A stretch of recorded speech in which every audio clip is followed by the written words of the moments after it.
स्वागत है आप लोग का यूपीपीएससी मेंटल ग्रुप पे। आज हम लोग चर्चा करेंगे मानव रोग और उपचार के ऊपर। यहाँ से क्वेश्चन हमेशा आता है, तो बस ये ध्यान रखिएगा कि यहाँ से जो बताया जा रहा है एक भी क्वेश्चन गलत नहीं करिएगा। ठीक है, गलत करेंगे तो रेस से बाहर हो जाएंगे, ये ध्यान रखिएगा। चलिए पहले देखते हैं कि बैक्टीरिया से कौन कौन डिजीज होते हैं, बैक्टीरियल डिजीज कौन कौन से हैं उसके बारे में देख लेते हैं।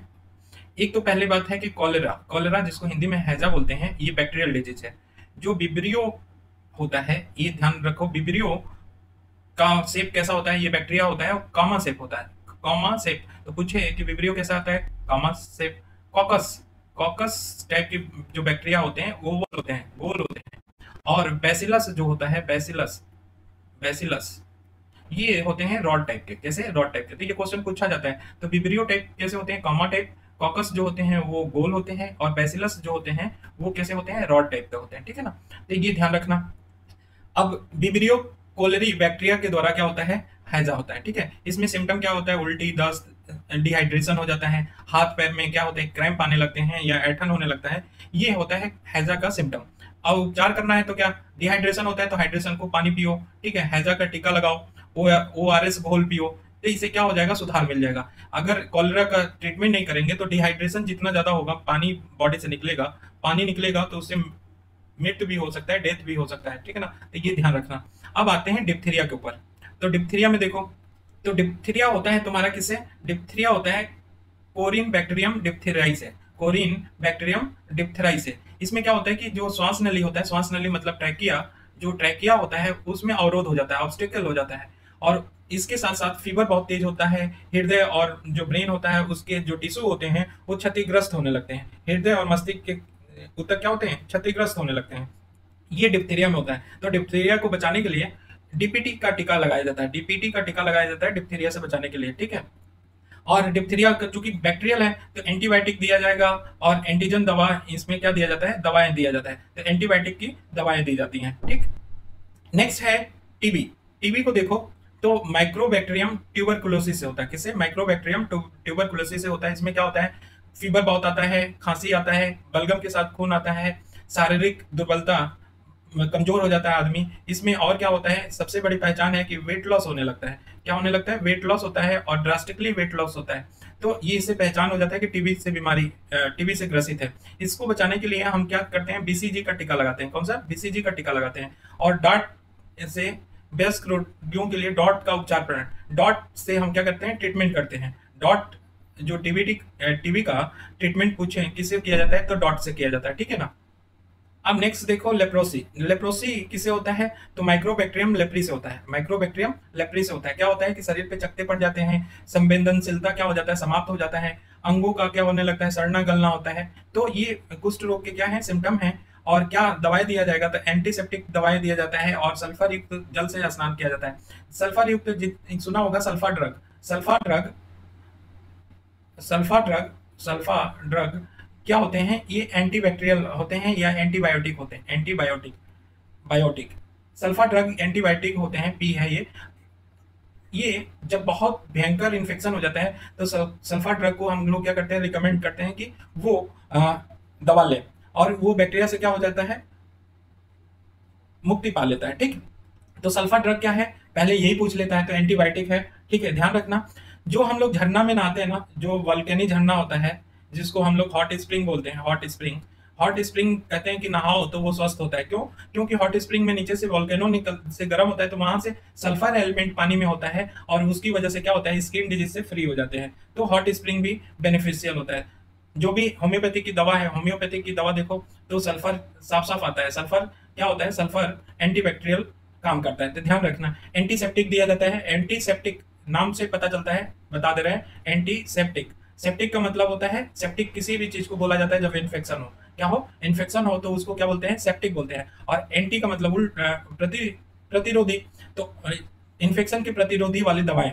ठीक है, तो एंटीसेप्टिक उसको बोला जाता है। एंटीबायोटिक, एंटीबायोटिक, एंटीबायोटिक बोला जाता है, जो कि एंटी हो किसका, बायोटिक का। बायोटिक कौन, यहाँ पे रखने का मतलब है कि बैक्टीरियल, बैक्टीरिया। ठीक है, तो ये ध्यान रखना, बैक्टीरिया का प्रतिरोधी उसको बोलते हैं एंटीबायोटिक। ठीक, एक होता है एनाल्जेसिक। एनाल्जेसिक, एनाल्जेसिक का मतलब क्या है, जेसिक का मतलब यहाँ पे समझो, जेसिक का मतलब होता है, जेसिक का मतलब होता है पेन, ठीक है, पेन। तो एनाल्जेसिक का मतलब है कि पेन का निवारण करने वाला, पेन का निवारण निवारण करना। एंटीपायरेटिक, एंटीपायरेटिक नाम से बता रहे हैं, दवा पूछा जाता है ये एंटीपायरेटिक। एंटीपायरेटिक का मतलब होता है, पायरेटिक का मतलब होता है टेम्परेचर, क्या होता है टेम्परेचर, पायरेटिक का मतलब क्या होता है टेम्परेचर। तो टेम्परेचर अगर होता है इसका मतलब, और एंटी तो बुखार को कम करने वाली दवा होती हैं वो एंटीपायरेटिक होती है। एनाल्जेसिक क्या होती हैं, जो दर्द को कम करती हैं। Anti inflammatory, anti inflammatory, inflammatory इसको बोलते हैं। इन्फ्लामेशन का मतलब होता है सूजन, और उसका कम करने वाला है। तो जो भी दवा एंटी इन्फ्लामेटरी होती हैं वो उनको एंटी इन्फ्लामेटरी बोलते हैं, मतलब सूजन को कम करने वाली। जैसे फ्लेक्सोन एमआर है, ये भी एंटी इन्फ्लामेटरी है। कम्बिफ्लेम में देखो आइब्रोफेन पढ़ते हो ना, आइब्रोफेन जब भी दवा खाते हो आइब्रोफेन, तो आइब्रोफेन भी एंटी इन्फ्लामेटरी है। पैरासीटामोल का भी रोल थोड़ा सा एंटी इन्फ्लामेटरी है, ठीक है। तो ये सारे हमने बता दिया कि दवा के नाम से अगर पूछा जाता है मैच करने के लिए तो आप लोग सही कर लो। तो हम क्या बात कर रहे थे, लेप्रोसी की बात कर रहे थे। लेप्रोसी किससे होता है, माइक्रोबैक्टीरियम लेप्री से होता है। और इसमें शरीर क्या लगने लगता है, सड़ने गड़ने लगता है, संवेदनशीलता क्या हो जाती है, कम हो जाती है या समाप्त हो जाती है, शरीर पे चकते बने जाते हैं। तो इसमें एंटीसेप्टिक दिया जाता है और सल्फर युक्त जल से स्नान कराया जाता है। दूसरी बात है टिटनेस। टिटनेस देखें तो ये क्लस्ट्रीडियम टिटेनी बैक्टीरिया से होता है, क्लस्ट्रीडियम टिटेनी बैक्टीरिया से होता है टिटनेस।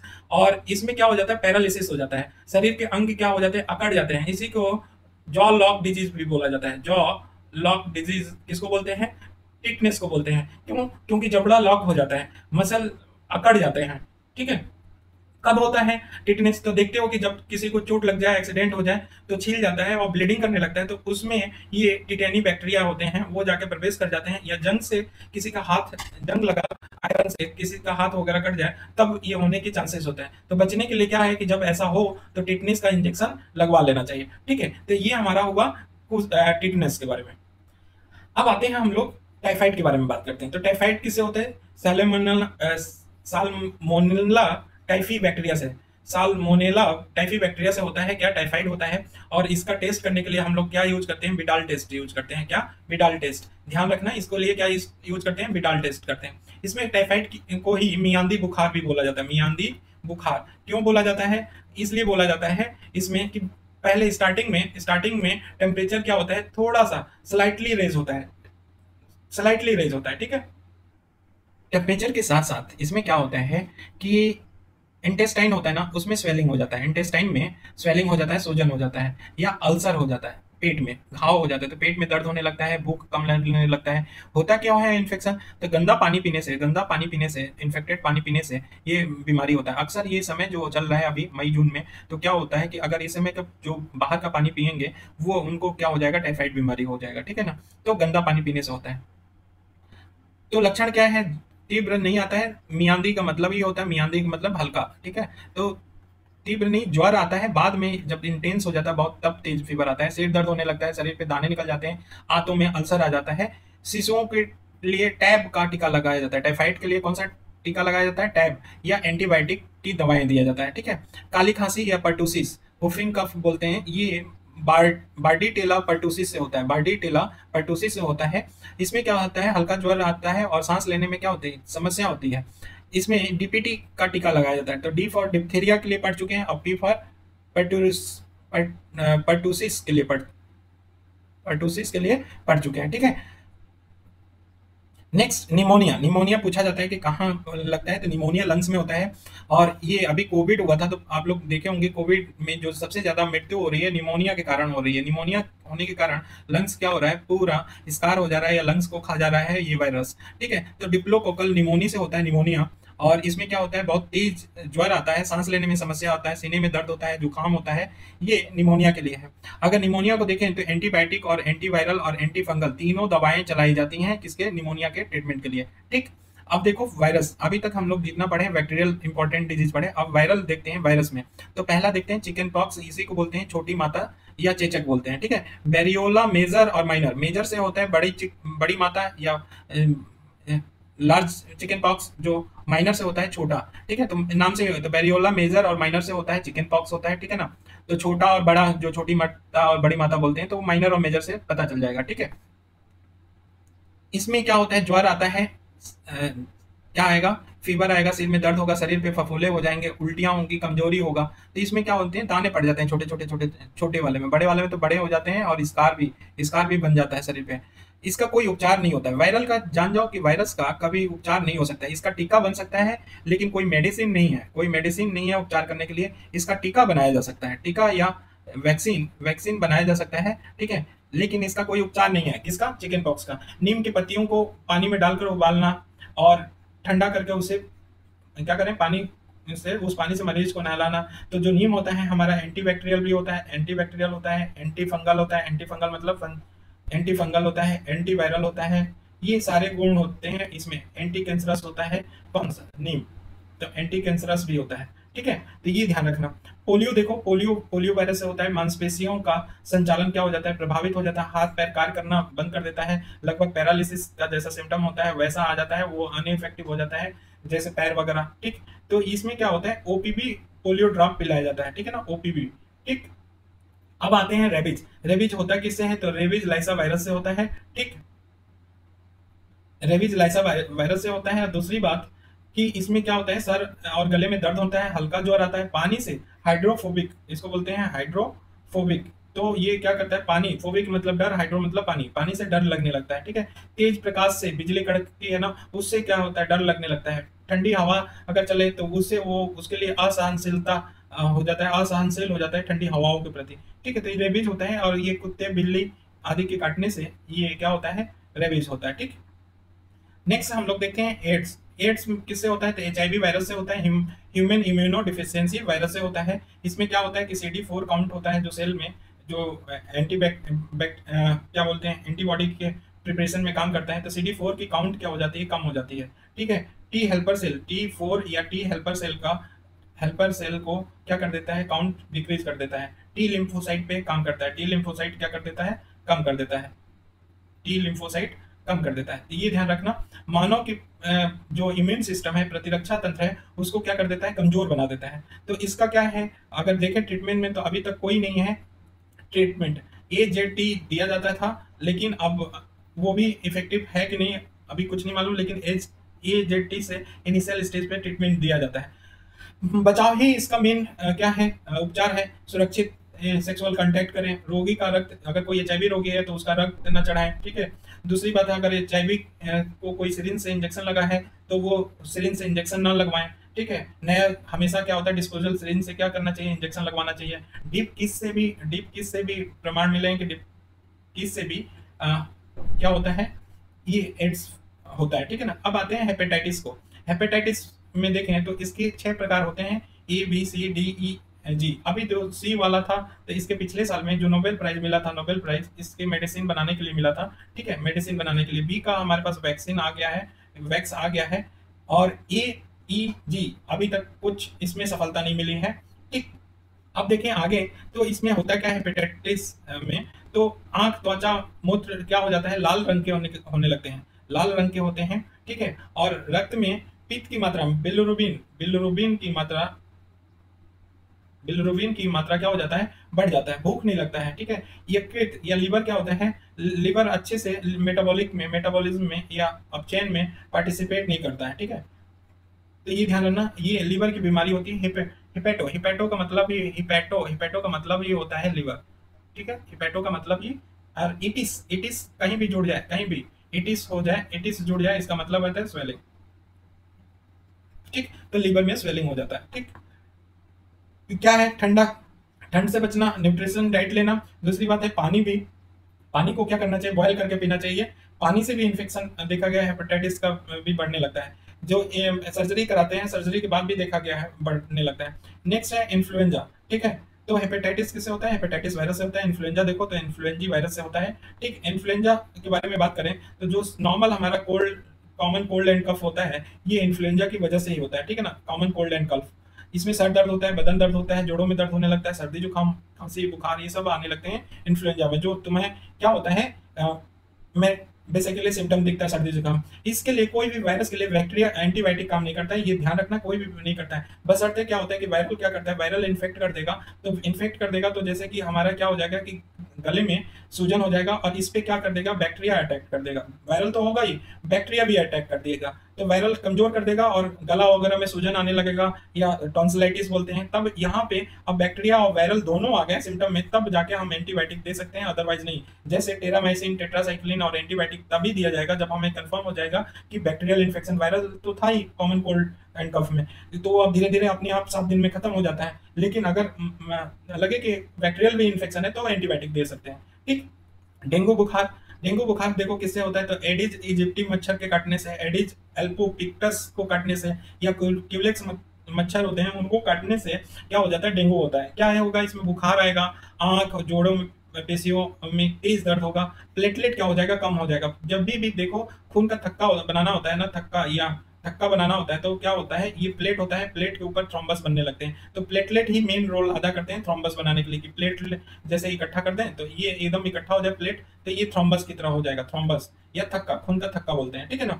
तो प्लेटलेट की कमी होने लगे तो क्या होगा, प्लेटलेट की कमी होने लगेगा तो ये ब्लड इतना पतला हो जाएगा, इतना पतला हो जाएगा कि ये वेसल्स के जो पोर होते हैं उनसे क्या होगा, ब्लीड करके आर्गन में चले जाएंगे। तो ब्लीडिंग होने की वजह से, आर्गन में ब्लीडिंग होने की, जैसे कि आंख, नाक, कान, हार्ट, इंटेस्टाइन, फेफड़ा, ये सब में क्या होने लगता है, ब्लीडिंग होने लगता है डेंगू के होने के बाद, और इसकी वजह से क्या हो जाता है, व्यक्ति की मृत्यु हो जाती है। क्यों, अगर प्लेटलेट जब तक नहीं चढ़ाया जाएगा तब तक तो वो ब्लीड करके मर जाएगा। अगर प्लेटलेट नॉर्मल रखते हैं कुछ लिमिट में, मान लो कि 100, ये यहाँ बताने की कोई जरूरत नहीं है, तो मान लो प्लेटलेट की अगर ज्यादा प्लेटलेट हम चढ़ाने लगेंगे तो वो उसकी जान बच जाएगी। तो इसमें बहुत, एक दिन में 50-50 हजार प्लेटलेट की कमी देखा गया है, 50-50 हजार में, ठीक है। और कितना चाहिए, 1.5 लाख के करीब प्लेटलेट चाहिए नॉर्मल। अगर 100 के नीचे आता है, 100 के नीचे आता है तो आपको ध्यान रखना पड़ेगा।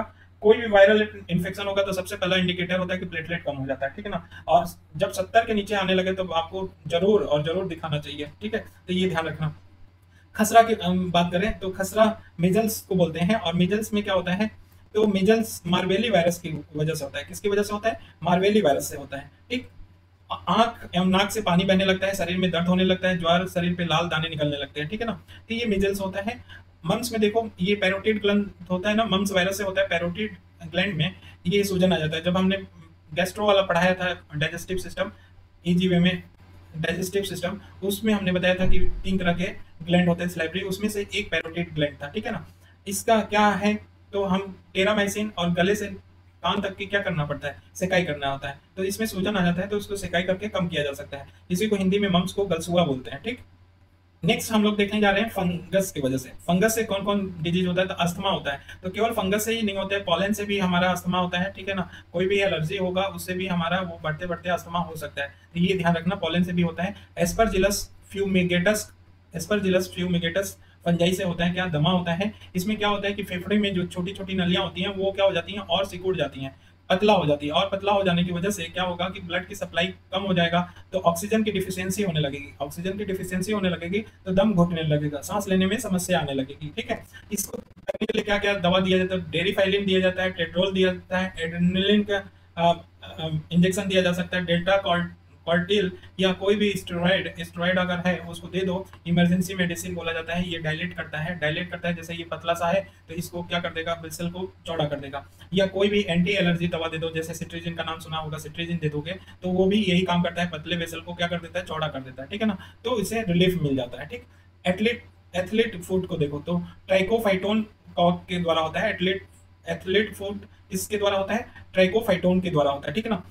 पैर पे लाल चकत्ते और पैरों की उंगलियों के बीच छोटे दाने पड़ने लगते हैं, तो क्या, पैर पे लाल चकत्ते और पैरों की उंगलियों के बीच में छोटे दाने पड़ने लगते हैं। एंटी फंगल दवा दिया जाता है, इसमें हाइड्रोजन पेरोक्साइड से धोया जाता है, आयोडीन और बेकिंग सोडा आदि से क्या किया जाता है, धोया जाता है। रिंग वर्म देखोगे, दांत जिसको बोलते हैं कि ऐसे छोटे छोटे दाने चारों तरफ घेरे होते हैं, तो इसको बोलते हैं रिंग वर्म, और ये फंगल इन्फेक्शन होता है। ये भी ट्राइकोफाइटोन कवक के द्वारा होता है। त्वचा के नीचे क्या बन जाता है, जाल जैसा बन जाता है और लाल रंग के रूप में दिखने लगता है, खुजली होता है इस पे। तो इसमें एंटी फंगल दवाएं देते हैं या ऑर्नामेंट देते हैं, क्रीम देते हैं लगाने के लिए, ठीक। अब देखते हैं खाज, जिसको खुजली हम लोग बोलते हैं, स्केबीज बोला जाता है। स्केबीज में क्या होता है कि इसमें ये भी फंगल होता है, एस्केरस स्केबीज से होता है, फंगल होता है। त्वचा पे लाल और सफेद चकत्ते बनने लगते हैं और खुजली होने लगती है, तो इसमें एंटी फंगल दवाई दिया जाता है, लोशन दिया जाता है लगाने के लिए, एंटी फंगल, ठीक है ना। बाल्डनेस देखो, गंजापन भी होता है, किससे, फंगल होता है, टीनिया कैपिटिस के द्वारा होता है। ये क्या करता है कि सर के जो बाल हैं, बाल के नीचे ये बाल है, तो इस बाल के नीचे क्या होता है, ग्रंथि होता है, ग्लैंड होता है, जो ऑयल सिक्रेट करता है, इसको क्या कर देता है, ब्लॉक कर देता है, नष्ट कर देता है, तो हमारा बाल क्या हो जाता है, न्यूट्रिशन नहीं मिलता है, तो वो झड़ जाता है। तो ये बाल्डनेस के लिए रिस्पॉन्सिबल है। ऐसा नहीं, बाल्डनेस जेनेटिकली भी रिस्पॉन्सिबल होता है, फंगल भी होता है, तो जेनेटिकली भी याद रखना कि ये जेनेटिकली भी होता है, ठीक है ना। अब आते हैं प्रोटोजोआ से। प्रोटोजोआ से देखो, तो प्रोटोजोआ से कौन कौन से डिजीज होता है, तो मलेरिया। सबसे पहले मलेरिया का देखो तो प्लाज्मोडियम नामक प्रोटोजोआ से होता है। किससे, तो प्लाज्मोडियम है क्या, प्रोटोजोआ है, ये भी ध्यान रखना। इसमें क्या होता है कि बुखार आता है, खून की कमी होना है, एक दिन में 5% आरबीसी क्या होने लगता है, ब्रस्ट होने लगता है। आरबीसी 5% के करीब ब्रस्ट होने लगता है टेम्परेचर के कारण। तो ये क्या होगा, आरबीसी ब्रस्ट होगा तो हीमोग्लोबिन भी कम हो जाएगा और आरबीसी भी क्या हो जाएगा, कम हो जाएगा। फाइनली क्या होगा, खून कहेंगे, खून की कमी हो गई, एनीमिया हो जाता है। कैसे ट्रीटमेंट किया जाता है, तो कुनैन का छाला होता है, ये उसको यूज किया जाता है, क्लोरोक्विन आदि, ये इसमें ट्रीटमेंट दिया जाता है मलेरिया में। डिसेंट्री या पेचिस बोलते हैं, ये भी एंटामीबा हिस्टोलिका के द्वारा होता है। एंटामीबा हिस्टोलिका क्या होता है, ये भी प्रोटोजोआ होता है। इसमें क्या होता है, दस्त के साथ खून भी आने लगता है, पेट में मरोड़ होता है, बार बार शौचालय जाना पड़ता है, ठीक है ना। और पेट में क्या हो जाते हैं, अल्सर बन जाते हैं एंटामीबा हिस्टोलिका की वजह से। पानी क्या करना चाहिए, उबाल के पीना चाहिए। एंट्रीकोनाल दवा आता है, एंट्रीक्यूनाल और आयरोफॉर्म, मेक्साफॉर्म, ये सब दवा लेके खाना चाहिए डिसेंट्री के लिए, ठीक है। पायरिया एंटामीबा हिस्टोलिका के कारण होता है। मसलों में क्या होता है, पस लगने लगता है, दांतों में ये घाव बना देता है, तो दांतों की बीमारी है पायरिया। पायरिया कैसी है, तो ये प्रोटोजोवन बीमारी है। पेचिस भी कैसी है, प्रोटोजोवन बीमारी है, ठीक है। विटामिन सी युक्त क्या करना चाहिए, भोजन देना चाहिए, फाइब्रस फूड खाना चाहिए, हरी सब्जियां खाना चाहिए, गन्ना और फल आदि खाना चाहिए इसमें बचने के लिए पायरिया से, ठीक है। अब नेक्स्ट है इसमें sleeping sickness. Sleeping sickness very important, ये भी होता है किससे, प्रोटोजोआ से होता है। प्रोटोजोआ से होता है, तो प्रोटोजोवन का नाम क्या है, ट्रिप्नोसोमा प्रोटोजोआ, ठीक है। इसमें सीसी मक्खी फ्लाई होती है, ये वेक्टर के रूप में होती है, यही फैलाती है ट्रिप्नोसोमा प्रोटोजोआ का, और इसको स्लीपिंग सिकनेस बोलते हैं या निद्रा रोग बोलते हैं। ये पूछा जाता है, तो ये किससे होता है, प्रोटोजोआ से होता है। इसमें क्या होता है कि लिम्फेटिक ग्लैंड जो होते हैं वो उनकी साइज बढ़ जाती है। लिम्फेटिक लसिका ग्रंथि की साइज क्या हो जाती है, बढ़ जाती है। शारीरिक और मानसिक शारीरिक रूप से या मानसिक रूप से इनएक्टिव हो जाता है, अर्थात निष्क्रियता हो जाता है, उत्पन्न हो जाती है। और सीसी मक्खियों को क्या करें, कीटनाशक दवा द्वारा नष्ट कर दे, तो ये फैलना बंद हो जाएगा स्लीपिंग सिकनेस। ट्रिप्सेमाइड सुई का कोर्स लेना पड़ता है, ट्रिप्सेमाइड सुई का कोर्स लेना पड़ता है। काला जब देखें तो लेस्मीनिया डोनावानी से होता है। लेस्मीनिया डोनावानी क्या है, ये भी एक प्रोटोजोआ है, इसमें तेज बुखार आता है, ठीक है ना। अब आते हैं जेनेटिकल। जेनेटिकल में देखें तो जेनेटिकल में पहला आता है कलर ब्लाइंडनेस या बड़ा अंधता। कलर ब्लाइंडनेस जिसको बोलते हैं, इसको और क्या नाम है, तो डाल्टनिज्म बोलते हैं। क्या बोलते हैं, डाल्टनिज्म बोलते हैं। इसमें हरे और लाल रंग को पहचानना मुश्किल होता है, तो हरा और लाल रंग को नहीं पहचान पाते हैं। मुख्यतः क्या होता है, पुरुष में होता है, महिलाएं क्या होती है, वाहक होती है। महिलाएं में ये कलर ब्लाइंडनेस एक्स क्रोमोसोम पे दिखता है। तो एक्स क्रोमोसोम पे दिखता है, तो अगर मान लो कि एक्स क्रोमोसोम पे दिख गया तो एक्स वाई मेल होता है और एक्स वाई एक्स एक्स क्या होता है, फीमेल होता है। तो अगर एक्स पे ये दिख गया तो ये इसको क्या हो जाएगा, हीमोफीलिया रोग हो जाएगा, ठीक है ना। अगर मान लो इस पे हो जाए और इन दोनों पे हो जाएगा, तब फीमेल जाके इससे हीमोफीलिया से ग्रसित होगी। अदरवाइज एक्स एक पे होगा हीमोफीलिया का जीन तो नहीं हो पाएगा, और इसी को बोलते हैं कैरियर या वाहक स्त्री। तो हीमोफीलिया की वाहक स्त्री कौन होती हैं, स्त्रियां होती हैं, और ये आनुवंशिक होता है, पीढ़ी दर पीढ़ी क्या होता है, फैलता रहता है। नेक्स्ट है हीमोफीलिया। हीमोफीलिया में क्या है, तो अगर हीमोफीलिया होगा तो रोगी व्यक्ति को चोट लगने पे रक्त का थक्का नहीं बनता है, ठीक है ना। तो वो अगर थक्का नहीं बनेगा तो ब्लीडिंग होगा, मर जाएगा। रॉयल्स डिजीज इसको बोलते हैं, रॉयल्स डिजीज बोलते हैं। क्यों बोलते हैं, क्योंकि ब्रिटेन की महारानी के घर में पूरा यही बीमारी पाया गया था, हीमोफीलिया बीमारी पाया गया था, इसलिए इसको रॉयल्स डिजीज भी बोला जाता है, ठीक है ना। और इसके भी वाहक कौन होती हैं, स्त्रियां होती हैं। जैसे हमने कलर ब्लाइंडनेस बताया, सेम वैसे ही हीमोफीलिया का होता है। टर्नर सिंड्रोम देखो, तो टर्नर सिंड्रोम में क्या होता है कि 22 तुम लोग पढ़े होगे, 22 ऑटोसोमल होते हैं, ऑटोसोमल क्रोमोसोम होते हैं या गुणसूत्र होता है। और 23वां जो पेयर होता है, 23वां पेयर होता है, उसको सेक्स पेयर बोला जाता है, सेक्स पेयर क्रोमोसोम बोला जाता है, जिसमें एक्स एक्स हो तो फीमेल होता है, एक्स वाई हो तो मेल होता है, ठीक है ना। तो ये क्या हो जाएगा कि 22 प्लस एक्स एक्स या इसी की जगह वाई होना चाहिए, तो ये दोनों में कुछ हो जाए। लेकिन यहाँ पे क्या हो जाएगा कि 22 प्लस एक्स की 0 हो जाएगा, यहाँ पे ना एक्स होगा ना वाई हो जाएगा, ठीक है। तो इसकी वजह से तो ऐसे जितने सिंड्रोम पढ़ोगे हमेशा ध्यान रखना, जब मियोसिस या अर्धसूत्री विभाजन होता है उसी के समय ये उत्पन्न होता है। गुणसूत्रों की संख्या में क्या हो जाता है, सिंड्रोम में जितने पढ़ोगे गुणसूत्रों की संख्या में क्या होते हैं, चेंजेज हो जाता है, ठीक है। इसमें क्या होगा, स्त्रियों की शारीरिक लैंगिक असमानताएं उत्पन्न हो जाएगा, क्योंकि स्त्रियों में होता है, अगर एक्स एक्स होता है तो फीमेल होते, अगर एक्स वाई होता है तो क्या होगा, लेकिन यहाँ पे जीरो है तो इसका मतलब है कि एक ही एक्स है, तो स्त्रियों की शारीरिक जो है वो लैंगिक असमानताएं उत्पन्न हो जाएगा, तो स्त्री तो होगा लेकिन ये लैंगिक असमानताएं हो जाएंगे, पूर्ण रूप से स्त्री नहीं होगा। शरीर क्या होगा, अल्प विकसित होगा, कद छोटा होगा, बक्ष जो होगा वो चपटा होगा, स्त्रियों का जननांग अविकसित होगा, ठीक है ना। तो उनकी सेकेंडरी सेक्सुअल कैरेक्टर भी कम दिखेंगे। अब देखें क्लिनफेल्टर क्लिनफेल्टर सिंड्रोम देखें, तो क्लिनफेल्टर सिंड्रोम समझो कि होता क्या है कि 22 पेयर हमने बताया ना, 22 पेयर हो गया, और जो मेल वाला है, मेल वाले में ऐसा हो जाए तो इसको क्लिनफेल्टर बोलते हैं, या ऐसा हो जाए तो इसको क्लिनफेल्टर सिंड्रोम बोलते हैं, ठीक है ना। तो सेक्स एक अधिक हो गया यहाँ पे, तो इसमें क्या होगा, अर्धसूत्री विभाजन होता है, इसमें सब में अर्धसूत्री विभाजन होगा, लिंग जो सेक्सुअल क्रोमोसोम है उसमें संख्या क्या हो जाती है, अधिक हो जाती है, उसमें क्या हो जाती थी, कम, एक्स जीरो टर्नर सिंड्रोम में कम बताया, ठीक है। ये पुरुषों में लक्षण दिखते हैं, ठीक है, पुरुषों में स्त्रियों वाले लक्षण, अगर मान लो कि ये वाला जो है आ जाए तो इसमें क्या होगा, स्त्रियों वाले लक्षण आ जाएगा, और इसको बोलते हैं सुपर मेल, सुपर मेल हो जाएगा, ठीक।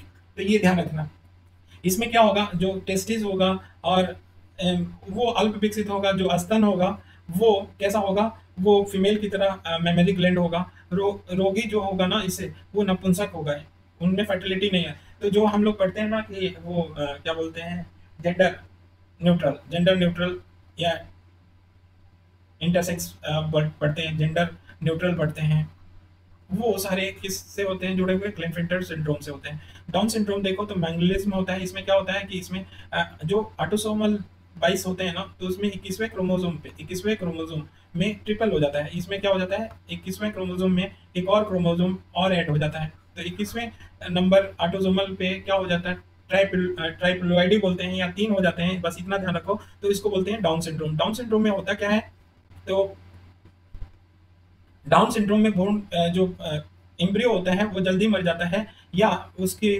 ब्रेन कैपेसिटी क्या हो जाता है, दिमाग, सर का जो कपाल होता है देखोगे चपटा होगा, माथा क्या होगा, छोटा होगा, ललाट कम होगा, आंखें उसकी मंगलोइड की तरह दिखेंगे, मंगलोइड मतलब जैसे चीन वाले की आंखों देखते हो ना वैसे टाइप की दिखने लगेगा, उसकी मंद बुद्धि होगी, ठीक है, टेढ़ी आंखें टेढ़ी मेढ़ी होगी, जीभ छोटी होगी, शरीर के आकार अनियमित होगा, तो ये सब बीमारी क्या होते हैं, उसको बोलते हैं क्या, डाउन सिंड्रोम। अब पटाउ सिंड्रोम, पटाउ सिंड्रोम क्या होता है, जो हमने डाउन सिंड्रोम में 21 नंबर पढ़ा वही 18 नंबर पे होने लगे सेम चीज, तो उसको पटाउ सिंड्रोम बोलते हैं। इसमें क्या हो, होठों के बीच में एक कटा हो जाता है, जैसे होठ है इसके बीच में कितने लोगों को क्या होते हैं, ये कटा होता है होठ के ऊपरी वाले पोर्शन में, देखे होगे तो होठ के बीच कटा हुआ होता है, तालू में दरार होता है, इसको पटाउ सिंड्रोम बोलते हैं। रोगी क्या होता है, मंदबुद्धि होता है, नेत्र से ग्रसित होता है, तो ये पटाउ सिंड्रोम है, ठीक है ना। अब अन्य रोगों में देखो क्या क्या है, तो एक देखो ड्राप्सी, एपिडेमिक ड्रॉप्सी बोलते हैं, इसमें क्या होता है कि सरसों के तेल में आर्जिमोन, आर्जिमोन के बीज की तेल का क्या किया जाता है, एडल्ट्रेशन किया जाता है या मिश्रित किया जाता है, जिसके कारण ये ड्रॉप्सी डिजीज होता है। दोनों पैर में सूजन होने लगता है, फिर दस्त होने लगता है, सांसें फूलने लगती है, फिर हार्ट अटैक आ जाता है, वो इंसान मर जाता है। तो एपिडेमिक ड्रॉप्सी बोला जाता है जब आर्जिमोन के बीज का तेल सरसों के तेल में मिलाया, तो बीच में ऐसा हुआ था कि बहुत ज्यादा मिलाया जा रहा था। न्यूरोलैथरिज्म, न्यूरोलैथरिज्म क्या होता है, खेसरी का दाल होता है, एकदम बिल्कुल देखोगे तो दाल ही की तरह लगता है, लेकिन ये न्यूरोटॉक्सिक होता है। क्या होता है, न्यूरोटॉक्सिक, न्यूरोटॉक्सिक होने की वजह से ये ब्रेन पे क्या होता है, बहुत बुरा असर करता है, यहाँ तक कि ये लकवा भी मार सकता है, ठीक है ना, इसको लेने पे खेसरी के दाल से।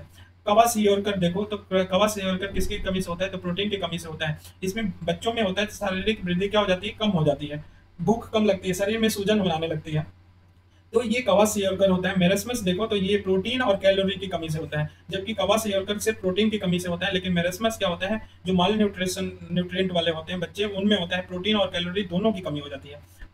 पीड़ित बच्चे की शारीरिक वृद्धि तो रुकी जाती है, शरीर दुबला पतला होता है, आंखों के नीचे गड्ढे पड़ जाते हैं, त्वचा पे झुर्रियां पड़ जाती हैं, ये मेरेस्मस में होता है, ठीक है ना।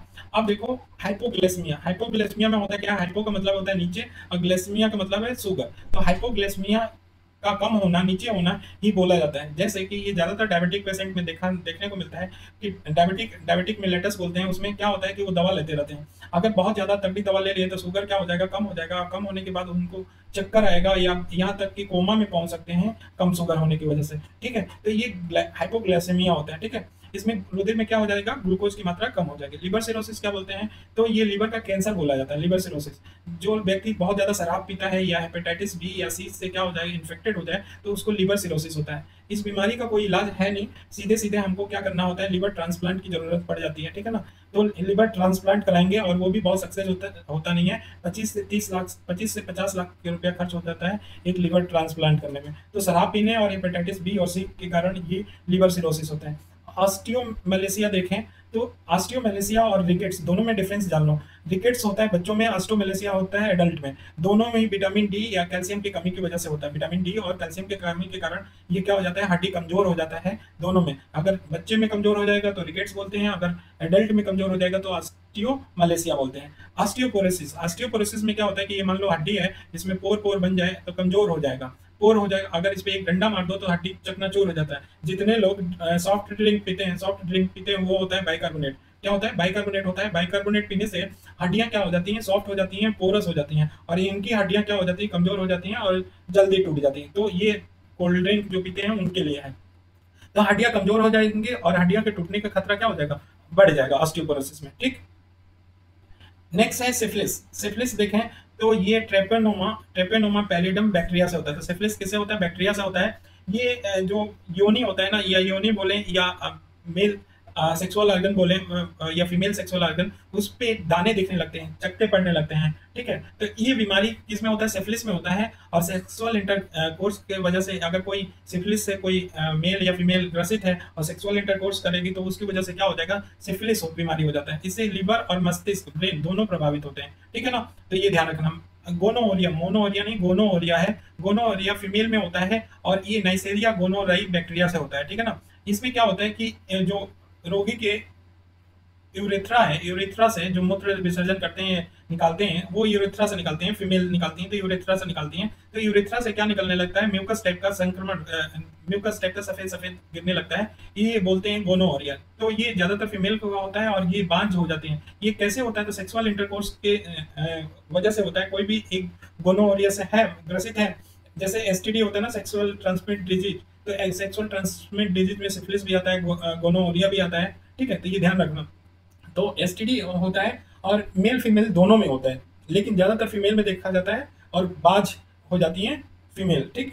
तो ये हो गया तुम्हारा गोनोरिया। अब देखो एक, अब इंडोक्राइन से कौन कौन सी बीमारी होता है वो देख लेते हैं। इंडोक्राइन में देखो तो गिनेटिज्म होता है, महाकायता, ये ग्रोथ हार्मोन या एसटीएच हार्मोन, एसटीएच हार्मोन बोल रहे हैं या ग्रोथ हार्मोन, इसके अत्यधिक श्रावण से क्या होगा, ग्रोथ हार्मोन अगर बहुत ज्यादा श्रावण होगा तो हाइट क्या होगा, ग्रोथ ज्यादा होगा तो हाइट क्या हो जाएगा, विशालकाय दिखने लगेगा, तो उसी को बोलते हैं गिग्नेटिज्म, ठीक है। अगर कम श्राव होगा तो वो क्या हो जाएगा, बौनापन आ जाएगा, ठीक है। ग्वाइटर, थायरॉक्सिन हार्मोन की कमी के कारण क्या होता है, ग्वाइटर होता है। टिटेनिक किसके कारण होता है, तो पैराथार्मोन के कम श्राव के कारण, पैराथार्मोन होता है उसके कम श्राव के कारण। एडिसन रोग किसे होता है, तो कार्टिन हार्मोन होता है, कार्टिकॉइड हार्मोन होता है, उसके श्राव के कारण, उसके कम स्राव के कारण क्या होता है, एडिसन डिजीज होता है। ड्वाफेज में किसके होता है, तो ग्रोथ हार्मोन की कमी के कारण होता है और थायरॉक्सिन की कमी के कारण भी ड्वाफेज में होता है, ठीक है ना। मैक्सिडिमा, मैक्सिडिमा क्या होता है, तो थायरॉक्सिन हार्मोन के कम सिक्रीशन के कारण मैक्सिडिमा बनता है। ग्रेव्स डिजीज देखो तो ग्रेव्स डिजीज भी थायरॉक्सिन हार्मोन के कारण होता है, ग्रेव्स डिजीज। तो ये पूरा डिजीज हमारा आज खत्म हो गया। चलिए, थैंक यू सो मच।